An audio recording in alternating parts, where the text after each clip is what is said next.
Nekaj dni pred božičem je začelo močno snežiti. Sneg je bil gost in težak, v nekaj urah je vse prekril z gladko belo odejo, ki je bila sprva tako lepa, da se je v soncu bleščala v modrih in zlatih odsevih, ampak kmalu je postala sivkasta, umazana od dima in poteptana od hoje. Pravzaprav je samo na podeželju lahko ohranila svojo lepoto in čarobnost. Sprva se je to vsem zdelo povsem normalno. Božič brez snega bi bil vendar kakor praznik brez potice.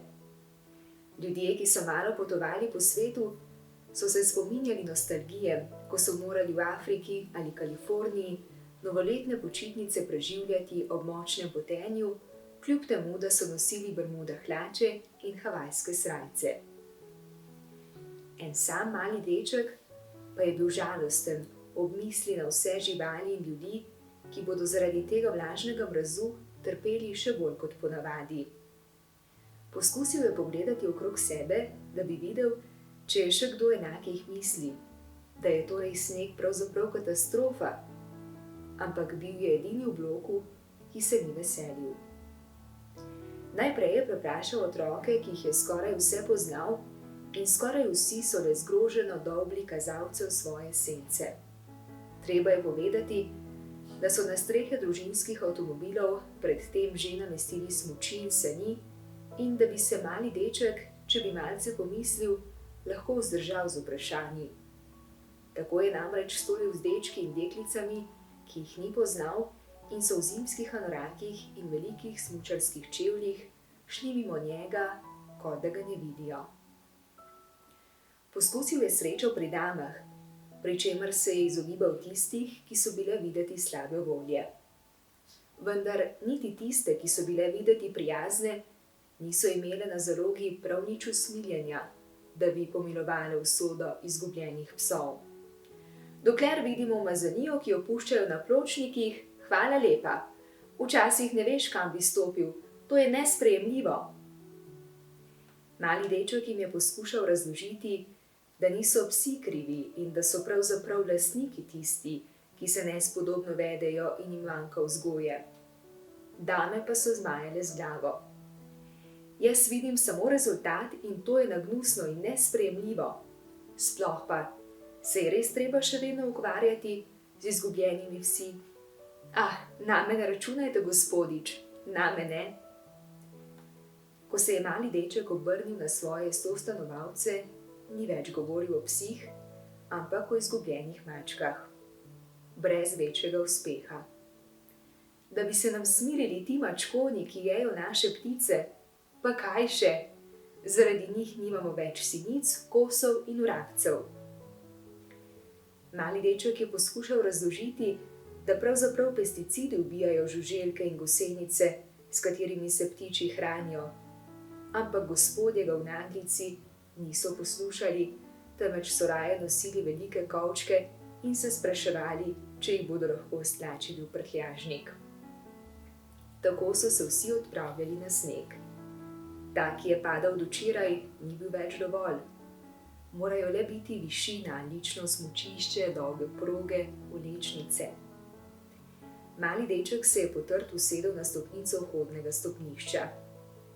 Neka mala deklica, ki je ni poznal, se je poskakujoč vstopila pred njim in se usedla poleg njega. Ali tudi ti ne greš? Jaz sem sin. Hej, sin, jaz sem Tom. Ne grem. Moj oče je brezposeln. Med počitnicami ostanem tukaj. Moj oče je umrl. Mama je pravkar postala hišnica tega velikega bloka, je rekla sin. Včeraj sva se nastanili in lahko si misliš, da z zimskimi počitnicami ne bo nič. Mali deček je zavzdihnil. Zimskih počitnic prav nič ne pogrešam, ampak ti ljudje, ki bi lahko pomagali brezdomnim živalim, ko je zunaj mrzlo, pa ne mislijo na nikogar drugega razen nase. Kaj pa midva? Ali midva ne moreva ničesar storiti, glede na to, da ostajava? Prav, ampak kako? Imaš kakšno idejo? Ne, ampak če si močno želiva, bova že našla eno, kaj ne? A glej ga zlomka, ko na vso silo iščete ideje, se še posebej nerade najdejo. Po določenem času sta si morala priznati: našla nista nobene sijajne ideje, ki bi jima lahko pomagala. Tom je vstal in zavzdihnil, sin pa je predlagala, da bi morala najprej videti, če bi bil njun lov na tavajoče pse in mačke sploh zares potreben. To bi bil že dober začetek. Tako sta v okolici svojega bloka pričela iskati brezdomne štirinožce in tiste brez dokumentov. Ni bilo težko vedeti, kje jih iskati. Zadaj v globini dvorišč, v slepih ulicah, okrog smetnjakov. Tako sta v tistem jutru našla Mucka, skritega v nekem zakotju, mati Muco s 4 mladimi, ki jo je zelo skrbelo, kaj neki hočeta otroka, majhnega, na videz nesramnega črno-belega psa in še enega starejšega, povsem preplašenega. V ušesu ima žig, je rekel Tom. Če ima lastnika, potem ga ne smeva vzeti s sabo. Ampak poglej, kako je nesrečen, je rekla sin. In tako je suh. Najbrž je bil pretepen, poglejte njegove dobrohotne žalostne oči. Ali je izgubljen že nekaj časa in nikogar ne skrbi zanj, ali pa je zbežal, ker je bil nesrečen. No prav, pa pridi z nama te peško. Ampak niso ju vsi zlahka ubogali.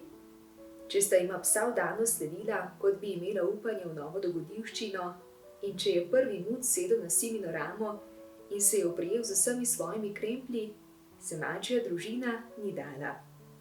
Šele ko je mati Muca videla, da so njeni mladički zviti v klobčič v Siminem predpasniku, katerega robovi so bili nabrani in stisnjeni skupaj, se je Tomu pustila prijeti v roke. Pa še je moral hoditi čisto blizu deklice, da je lahko stalno preverjala, da niso nikjer nikogar izgubili. 2 psa in 6 mačk, pravzaprav kar velik podvig prinesti vso to druščino na blokovsko dvorišče. Kam pa kam, poredna druščina, je veselo rekel stari gospod, ki ga je Tom vedno vljudno pozdravil. Pravzaprav ne vemo prav dobro, je rekel Tom. Rada bi vsaj za to noč ponudila zatočišče tem najinim štirinožnim prijateljem. Potrebovala bi prazno garažo, pa so vse zaprte. Razen moje, je rekel stari gospod. Pravkar sem prodal svoj avto, saj s svojimi očmi in ušesi, ki nimajo več 20 let, ne bi hotel biti nevaren za svoje someščane. Pojdimo, takoj vam jo odprem. Stari gospod se je opravičil za kramo, nagrmadeno ob zadnji steni, ampak otroka sta bila vsa vesela, ko sta tam našla zaboj za mačjo družino, košaro za preplašenega kužka in odeji, ki sta ju psa zlahka posvojila. Vse to bo treba nahraniti, ne glede na to, kaj želite narediti z njimi ali kaj želite, da naredijo. Izvoli, mala, tukaj imaš 2 ali 3 bankovce.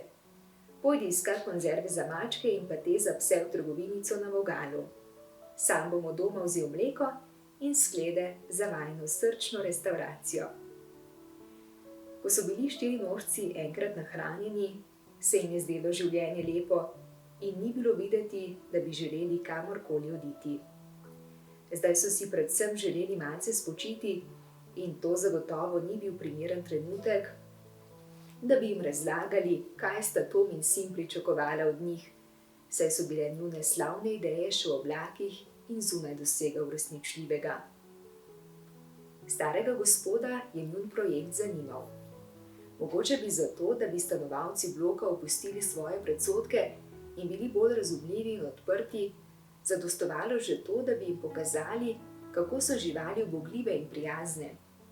Če bi uspeli pripraviti majhno predstavo, bi na ta način zaslužili nekaj denarja za živalsko hrano, poleg tega pa bi morda kdo izmed gledalcev prišel na idejo o posvojitvi tega ali onega štirinožca. Vedno lahko sanjamo, je dejal in v dobronamernem nasmešku skomignil z rameni. Kakorkoli, sam bom kričač, ki bo v svojo garažo privabil veliko več ljudi, kot bi jih s svojim vabilom pritegnila dva otročaja. Otroka sta se veselila, da lahko računata na podporo odrasle osebe, saj se je stari gospod zares vživel v stvari in je tudi sam iskal ideje. Na koncu so si zamislili, da bi svoje štirinožce razstavili v obliki žive slike. S tem, ko bi jih štirinožci ubogali in spreminjali svoje poze, bi dokazali, kako so lahko njihovi priložnostni komedijanti pametni in disciplinirani. Uporabili so velike prazne cvetlične lončke, ki jih je stari gospod zložil na kup v kotu. 3 lončke enake velikosti je postavil okrog večjega na srednji. Stara je cesarsko kraljevala na najvišjem lončku, z 2 muckoma na svoji desni in 2 na svoji levi, medtem ko sta Tepeško in Zvitorepko s prednjimi tačkami, postavljenimi na prevrnjena cvetlična lončka ob straneh, spominjala na knjižni stojali. Tako je bilo vse pripravljeno na skupinsko fotografiranje. Le Boječko še ni imel nobene zadolžitve, ampak imel je čudovit glas, zato je bilo treba le še najti dobro idejo, kako ga kar najbolje uporabiti. Vsekakor pa je bilo še potrebne vaje. Še so bile napake, nerodnosti, napačni koraki. Popoldne, na božični dan, se je generalka nazadnje le odvila in občinstva ni bilo veliko. Samo domovoče, sinina mati in stari gospod. Predstava je bila skoraj nared. Vsak štirinožec se je namestil za svoj cvetlični lonček, pripravljen, da nastopi svojo pozo. Boječko, obrnjen stran od občinstva, kot pravi dirigent, je čakal znak za začetek.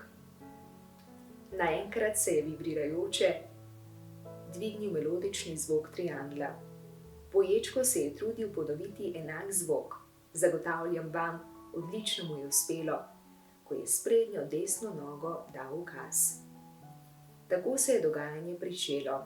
Mačka je skočila na svoj prestol, mucki so eden za drugim po vrsti splezali vsak na svoj lonček in psa, ki sta do zdaj grela svojo zadnjico, sta vstala in postavila svoje tačke naprej, kot bi naslonjena na polico gledala skozi okno.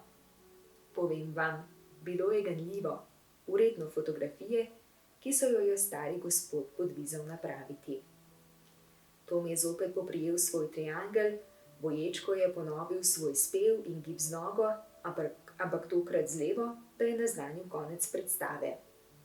Psa sta pospravila svoje tačke in zaspala za cvetličnimi lončki, mucki so poskakali na tla, mačka pa je še nekaj sekund počakala na svojem prestolu, da se je elegantno oblizala in zapeljivo pogledala občinstvo. Ko so se stanovalci vrnili iz snega, je stari gospod sam naredil vabila za garažno predstavo in njegove fotografije so šle kot vroče žemljice. Skoraj vsi povabljeni so prišli gledat, kaj sta otroka uspela narediti z mačkami in psi. 3 družine so posvojile tako psa kot Boječka. Črna mačka s svojimi mladimi se je namestila pri sinini materi in tako Tom kot stari gospod sta bila vedno dobrodošla, da jih obiščeta in jim razdajata svoje nežnosti.